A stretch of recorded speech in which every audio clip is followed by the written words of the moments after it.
할렐루야. 이렇게 인사하게 잘 오셨습니다. 네, 많이 받읍시다.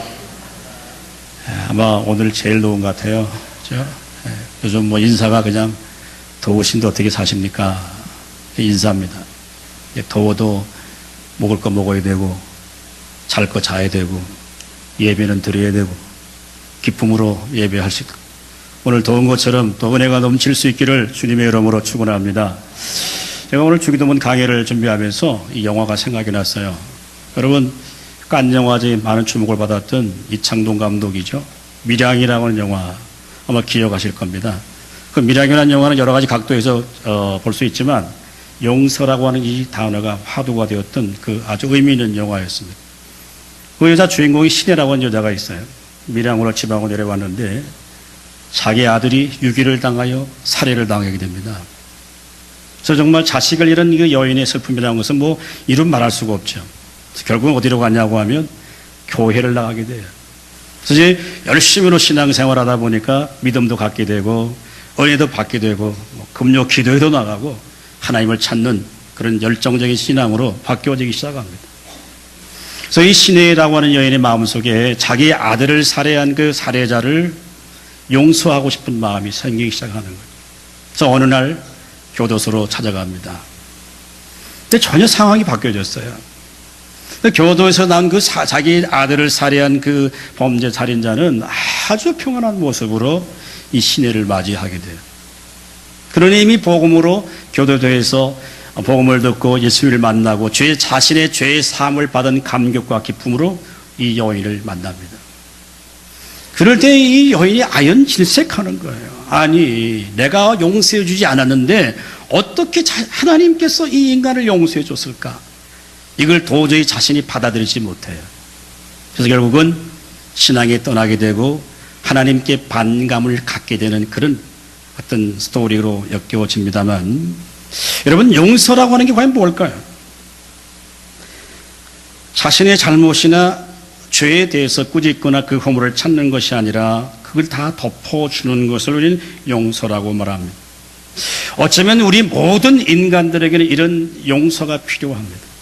우리가 비록 실수가 있다 하더라도, 우리에게 과오가 있다고 하더라도 불완전한 우리 인간들에겐 전부 하나님의 용서의 은혜가 필요하고 이 은혜의 빛이 우리 가운데 다 필요합니다.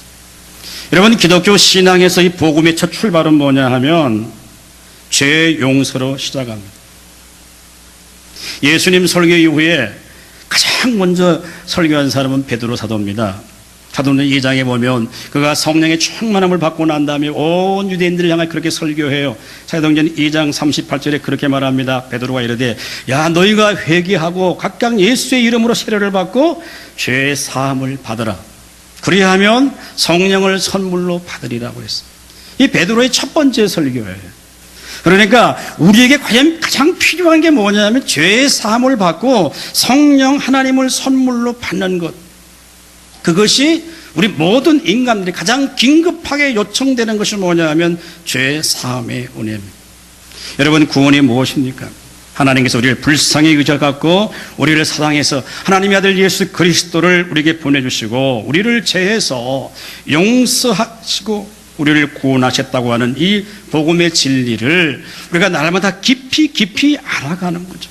그러므로 우리가 용서함의 은혜를 받았다고 한다면 우리의 이웃도 우리의 형제도 또 용서할 수 있는 자리에 나갈 수가 있게 되는 겁니다. 그러나 사실 삶의 현실은 쉽지 않아요. 나를 아프게 하고 나에게 상처를 주는 그 사람을 용서한다고 하는 것은 이 인간의 의지나 노력으로만 불가능한 일의 영역입니다. 여러분, 그럼에도 불구하고 우리가 용서하는 삶이라고 하는 것은 궁극적으로 하나님이 원하시고 하나님이 기뻐하시는 삶이에요. 그 용서의 삶을 살아갈 때 우리는 궁극적으로 하나님을 닮아갈 수 있게 되는 것이죠. 자, 골로새 3장을 이렇게 표현합니다. 골로새 3장 13절. 우리 한번 다 같이 읽어볼까요? 시작. 누가 누구에게 불만이 있거든 서로 용납하여 피차 용서해야 돼. 주께서 너희를 용서하신 것 같이 너희도 그리하고. 아멘. 여러분이 하나님께 용서받은 죄인들이에요. 그러면 우리가 우리에게 죄 지은 자를 사하여 준 것 같이 우리 죄를 사해달라고 주 앞에 기도할 수 있는 그 근거가 어디 있냐고 하면 하나님이 우리에게 죄 용서를 해 주시는 거예요. 여러분, 죄라고 하는 것은 뭡니까? 하나님과 분리시키는 거예요. 그래서 죄가 있는 곳에는 고통이 있고 아픔이 있고 절망이 있고 단식이 있습니다. 마치 일용할 양식이 우리에게 필요한 것처럼 우리가 날마다 죄 용서함을 받는 것이 우리 영적인 삶의 필수적인 가치입니다. 여기 물론 죄라고 하는 것은 우리가 어떤 아담부터는 원죄를 말하는 게 아닙니다. 그래서 우리 모욕한 사람이 계속 모욕해야 되는 것처럼 우리가 순간순간 짓는 이 범죄 문제를 가지고 하나님 앞에 나가서 우리의 죄를 용서해달라고 간구하고 기도할 수가 있다고 한다면 우리는 하나님을 아버지로 부르고 있는 하나님의 거룩한 백성입니다. 오늘 주님의 기도 초원 가운데 이 5번째인데요. 우리가 우리에게 죄를 사해 준 것처럼 우리 죄를 사해 달라고 하는 주님의 이 청원의 기도에 어떤 의미가 담겨 있나라고 하는 것을 말씀을 통해 은혜 받을 수 있기를 바랍니다. 우리 다 같이 한번 따라합니다. 성도의 삶은 죄의 삶의 용서로 시작된다.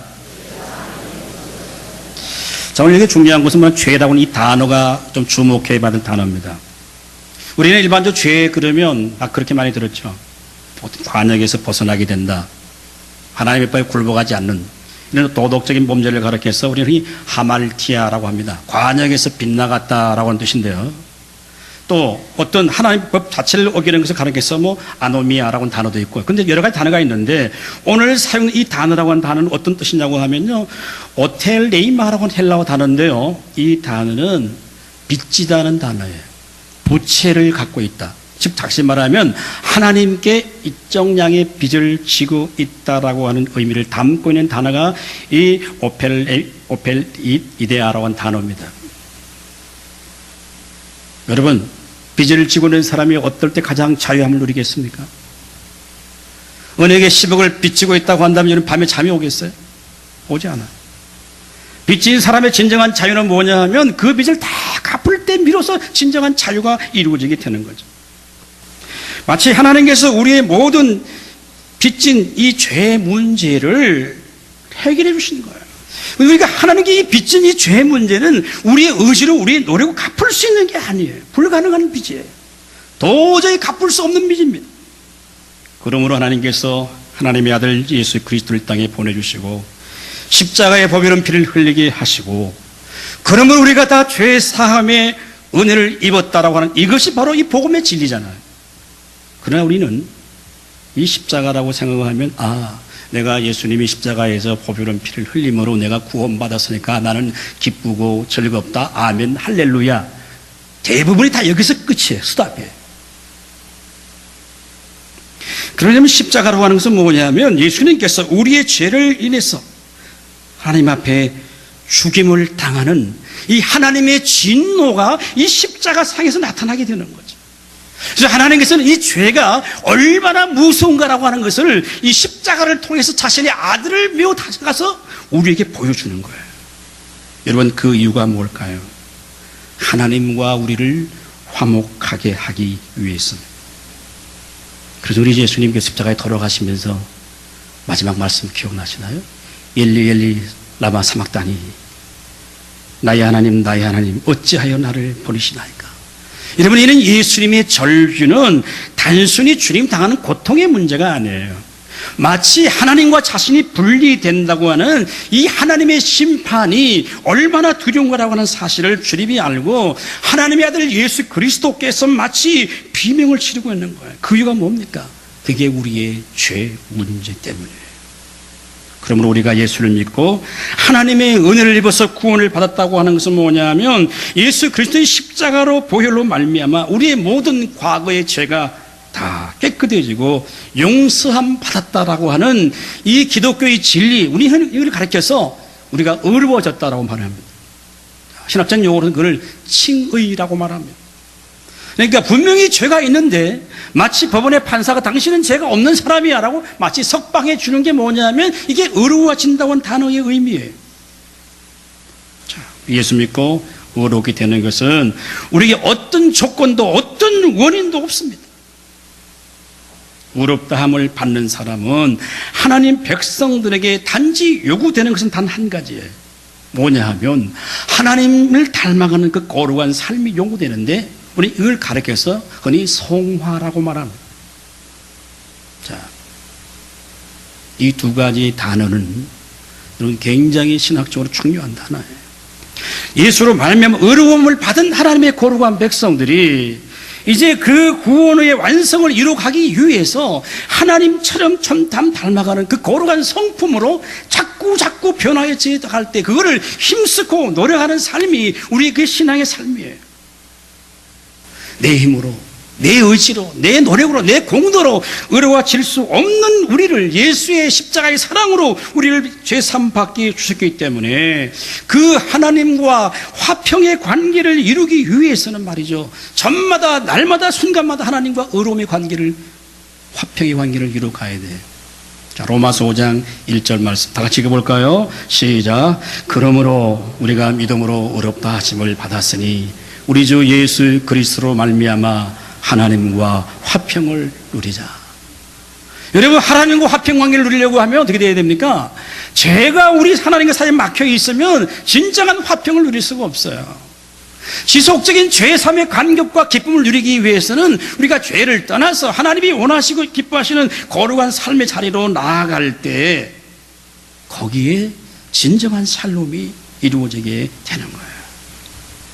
사랑하는 여러분, 우리가 예수 믿고 제사함 받고 은혜에 온 삶을 사는 것은 하나님의 용서 때문이에요.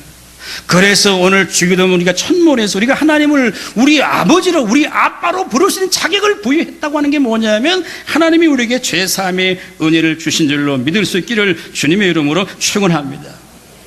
그러면 전통 유대인들은 말이죠, 이 죄 문제를 어떻게 생각했냐고 하면 하나님께 빚을 갚는 걸로 생각하는 거예요. 우리가 다 빚진 자잖아요. 따라서 우리가 우리에게 죄 지은 자를 사하여 준 것 같이 우리의 죄를 사해 주옵시고라고 하는 이 기도를 드릴 수밖에 없는 존재라고 하는 거야.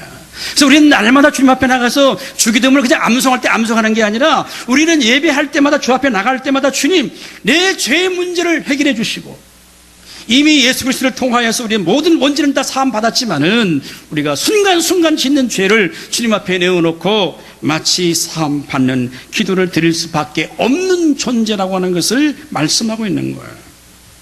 사랑하는 여러분, 그러므로 우리는 주님 앞에 나올 때마다 죄 사함의 은혜가 넘칠 수 있기를 주님의 이름으로 축원합니다.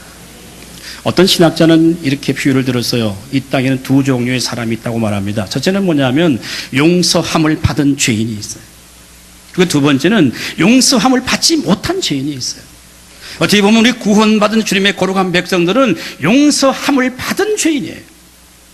그래서 우리 날마다 주님 앞에 나가서 우리가 죄 문제를 내어놓고 주님의 은혜를 구해요. 그러나 하나님 모르는 사람들은 용서받지 못한 죄인이에요. 하나님을 인식하지 못하죠. 그러므로 여러분, 하나님께 가까이 가면 갈수록요, 자기 죄가 더 많이 드러나요. 하나님과 멀어지면 멀어질수록 자기는 점점 더 어려워져. 그게 신앙의 관계입니다. 여러분, 어두운 곳에 가보십시오. 죄악된 자리에 가보십시오. 자기 죄가 드러나지 않습니다. 그런데 하나님을 가까이 하면 가까이 할수록 자신의 죄는 더 밝히 드러나게 됩니다. 그러므로 우리 하나님 앞에 기도할 때 주여, 오늘도 우리를 불쌍히 여겨 주옵소서라고 우리가 기도할 수밖에 없는 존재임을 오늘 주님 말씀하는 거죠. 여러분, 예수님의 십자가 앞에 놓고 가장 첫 번째 그 기도가 어떤 기도였는가, 십자가상에서. 자, 누가복음 23장 34절 다 같이 읽어봅니다. 시작. 이에 예수께서 이르시되 아버지, 저들을 사하여 주옵소서, 자기들이 하는 것을 알지 못함이니이다 하시더라. 그들이 그의 옷을 나누어 제비 뽑을세. 아멘. 여러분, 십자가상의 주님이 첫 번째 기도예요. 아버지, 저들의 죄를 사하여 주옵소서. 저들이 하는 일을 모릅니다. 여러분, 예수는 십자가에 못 박는 로마 군병이나 유대인들이 예수가 하나님의 아들이고 메시아를 알았으면 어떻게 십자가에 못 박겠어요? 그렇지 않습니까? 그래서 주님은 십자가상에서 뭘 기도하느냐? 하나님, 저들이 하는 죄를 저들이 알지 못합니다. 그래서 영적인 무지라고 말하고 있는 것이죠. 그래서 주님은 십자가에 죽어가시면서도 남기신 첫 번째 청원이 뭐냐면 저들의 죄를 사하여 주시고 용서해 달라는 기도를 주님 앞, 하나님 앞에 드릴 수밖에 없는 거예요. 그 이유가 뭡니까? 하나님을 떠난 모든 인간들의 가장 시급한 중요한 문제는 바로 죄 사함의 문제입니다. 왜냐하면 성도들은 이 문제가 해결되지 않으면 하나님과의 진정한 살롬의 관계가 이루어질 수가 없어요. 여러분, 기독교의 복음은 이 원초적인 질문에 우리가 예라고 답할 수 있어야만이 우리의 신앙이 시작되는 거죠. 여러분, 그렇지 않으면 우리의 모든 종교적인 행위나 수고는 다 헛될 수밖에 없는 겁니다. 십자가에 나타난 죄에 대한 하나님의 진노를 알지 아니하고는 십자가를 통해서 나타나는 참된 주님의 용서를 알 수가 없어요.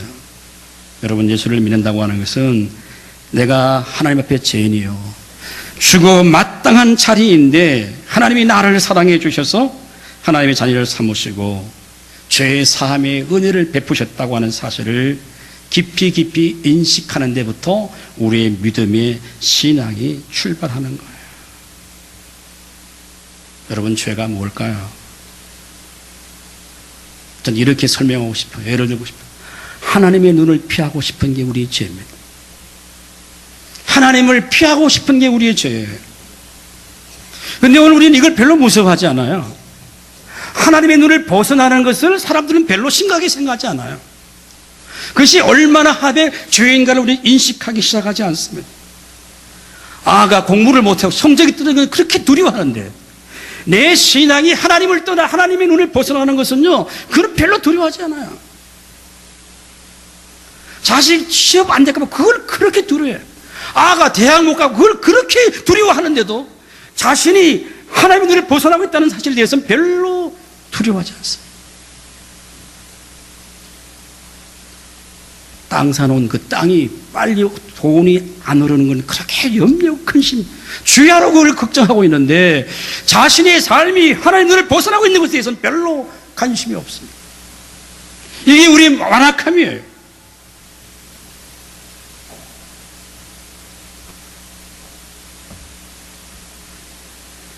지난주 신문입니다.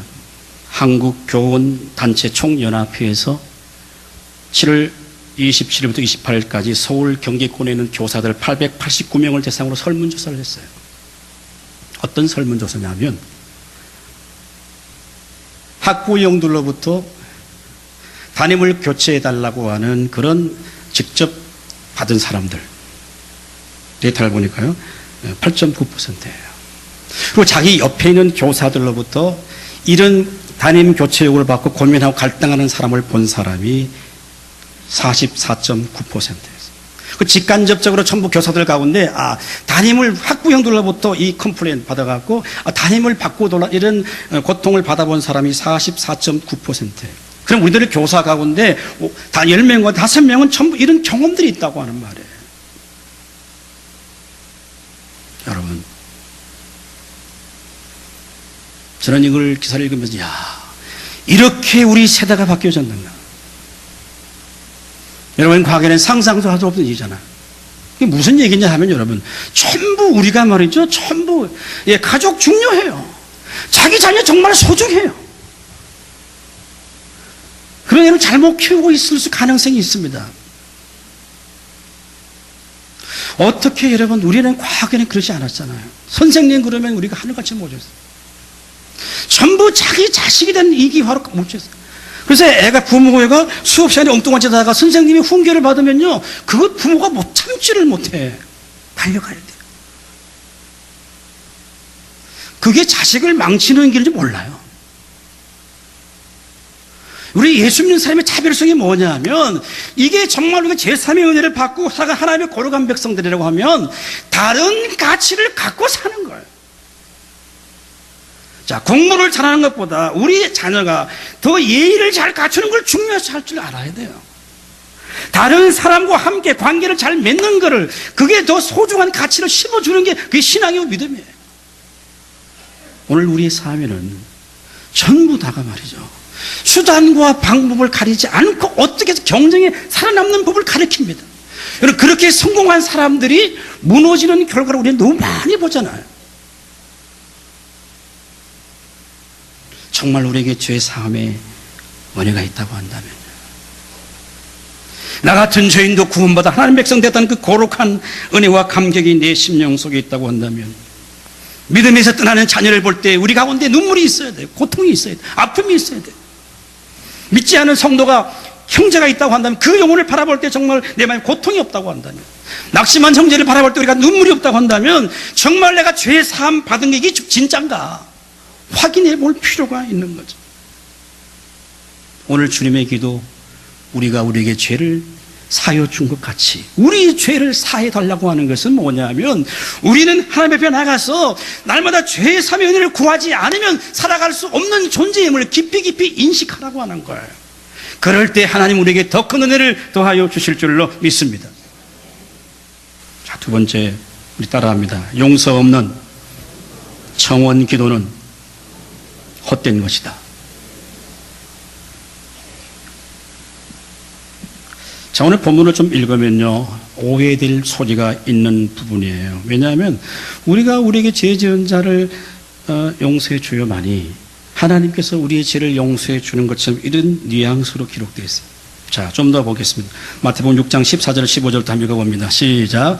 너희가 사람의 잘못을 용서하면 너희 하늘 아버지께서도 너희 잘못을 용서하시려니와 너희가 사람의 잘못을 용서하지 아니하면 너희 아버지께서도 너희 잘못을 용서하지 아니하시리라. 아멘. 자, 우리가 하나님 앞에 죄 용서를 받은 것과 우리 이웃에 대해서, 형제에 대해서 죄 사함이 그게 연결되어 있다는 말이에요.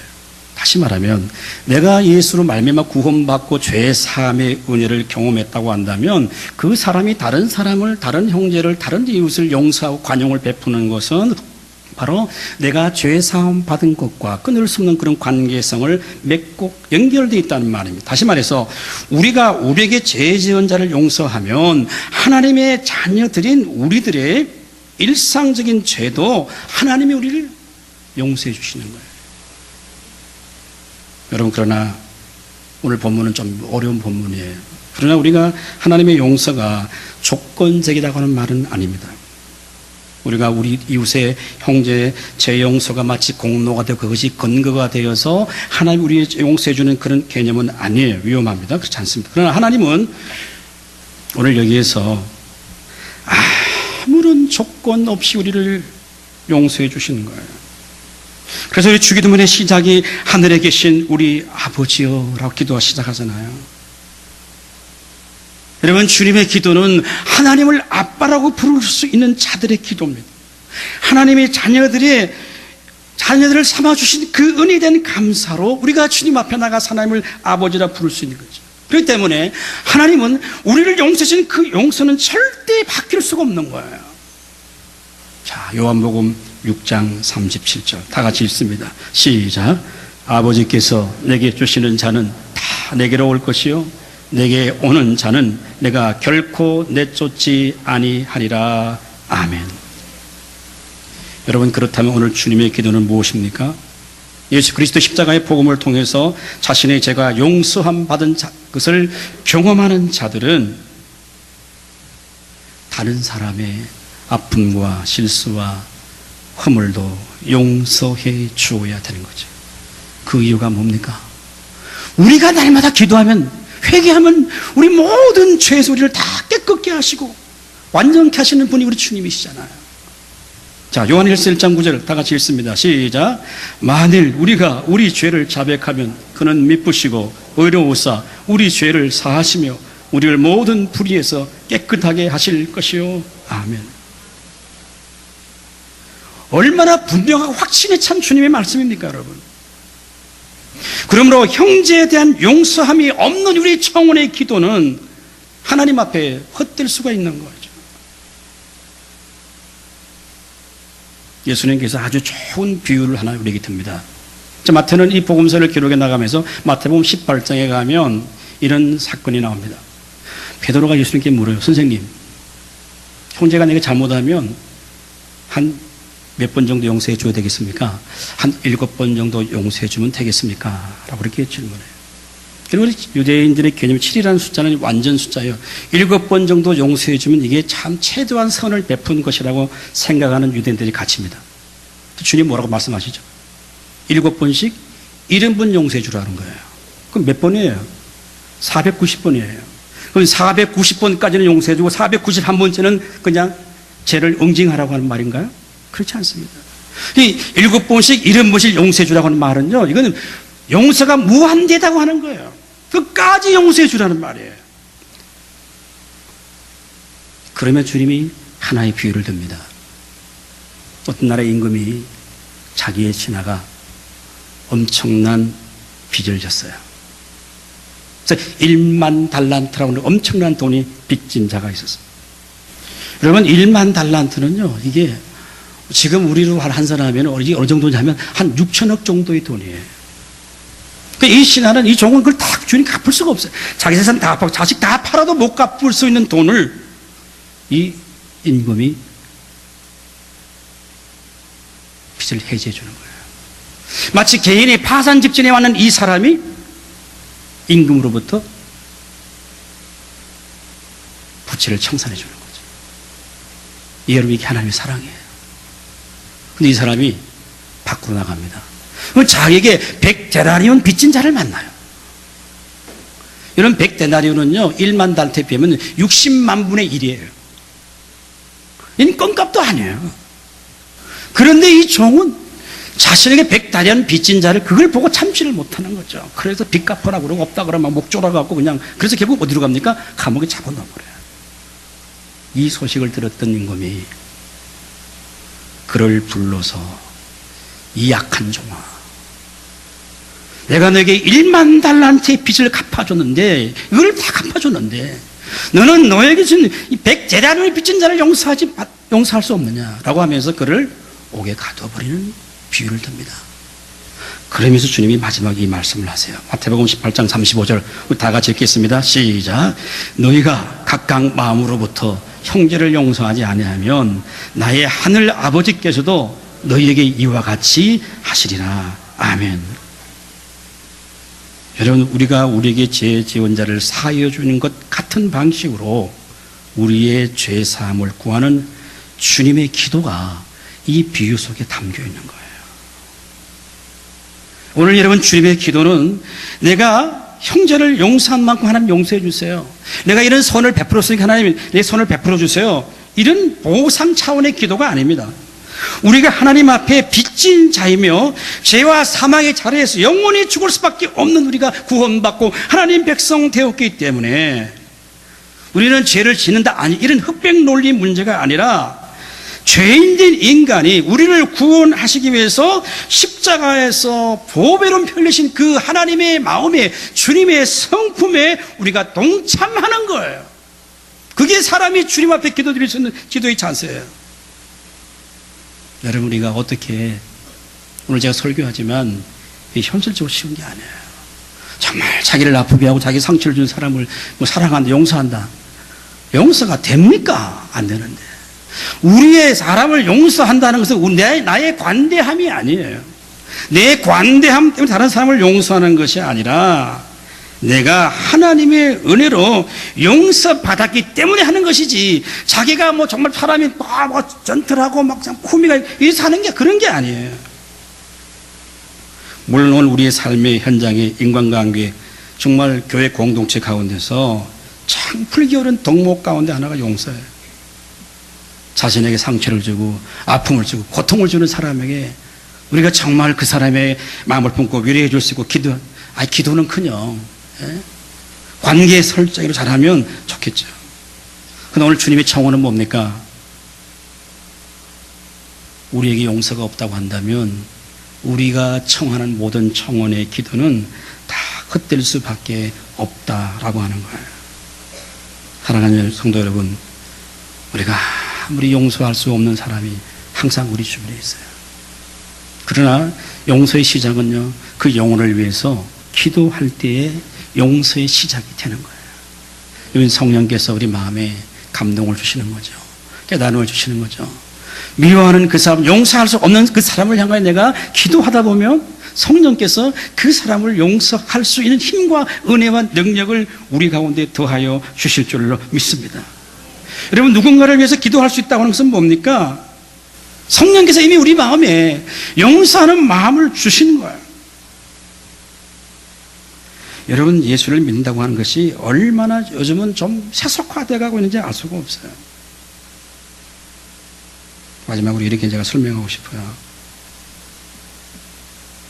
여러분, 우리 세상은 세상의 힘을 의지하는 자와 하나님의 힘을 의지하는 자가 이 세상에서 누가 더 세상의 헛된 것을 더 많이 차지하느냐라고 하는 싸움으로 경쟁의 시작이 되고 있는 거예요. 자, 세상의 힘을 의지하는 사람도 세상의 것들을 추구하려고 하고, 하나님을 의지하고 하나님을 신뢰하고 죄의 사함의 은혜를 안다고 하는 사람들도 세상의 것을 더 갖고 착취하기 위해서 마치 투쟁을 하듯이 경쟁하는 것이 오늘 우리가 살고 있는 사회입니다. 자, 우리는 예수 그리스도로 말미암아, 주님의 십자가로 말미암아 죄의 사함을 받고 하나님 나라의 백성이 되고 이 땅에 살고 있지만 이 땅의 백성이 아니라 하나님 나라의 백성으로 이를 부르신 그 신분의 변화를 입은 사람들이에요. 그래서 세상 사람이 집착하게 돌아설 수 있어야만이 그 사람이 하나님 나라의 백성인 줄 믿을 수 있기를 주님의 이름으로 축원합니다. 우리가 주님 앞에 나갈 때마다 주여 우리 죄를 사해 주옵소서라는 이 기도를 들을 수 있는 자격을 부여하신 분이 우리 주님이시단 말이죠. 여러분, 그렇다고 한다면 나를 아프게 하고 내 고통을 주고 내게 삶의 문제를 제기하는 그 사람도 품고 주여 앞에 용서의 눈물을 흘릴 수 있다고 한다면 그 사람이 십자가가 무언가를 아는 거예요. 구원의 진리가 무언가를 아는 거예요. 여러분, 그럴 때 그 사람이 주 앞에 나가서 주여 우리의 죄를 용서해 달라고 하는 기도를 할 때마다, 엎드릴 때마다 하나님을 여시고 우리에게 새 은혜를 허락하여 주실 줄로 믿습니다. 우리는 다 죄 사함 받고 구원받은 사람으로 우리의 신앙이 출발되었어요. 우리의 신앙이 언제 완성되느냐? 역사의 종말은 두 가지입니다. 첫째는 개인의 종말이 있습니다. 내가 이 땅을 생명이 끝나는 그날이 내 개인의 종말이에요. 역사의 종말은 주님 마지막 날 다시 재림의 주로 이 땅에 오신 날이 역사의 종말이에요. 여러분, 그 두 종말 사이에 우리가 놓여 있는 겁니다. 그러므로 여러분, 주님이 언제 오시느냐 하는 것부터 중요한 건 뭐냐 하면 내가 언제 개인의 종말을 맞이하느냐, 거기에 관심을 갖는 것이 성도의 삶의 지혜입니다. 우리가 우리에게 죄를 사하여 준 것 같이 우리 죄를 사하여 달라고 오늘도 우리는 주님 앞에 나와서 엎드릴 때마다, 기도할 때마다 주 앞에 구할 때 하나님이 주시는 그 은혜가 우리의 심령 속에 넘쳐서 이 세상을 믿음으로 승리할 수 있는 성도들의 삶이 될 수 있기를 주님의 이름으로 축원합니다.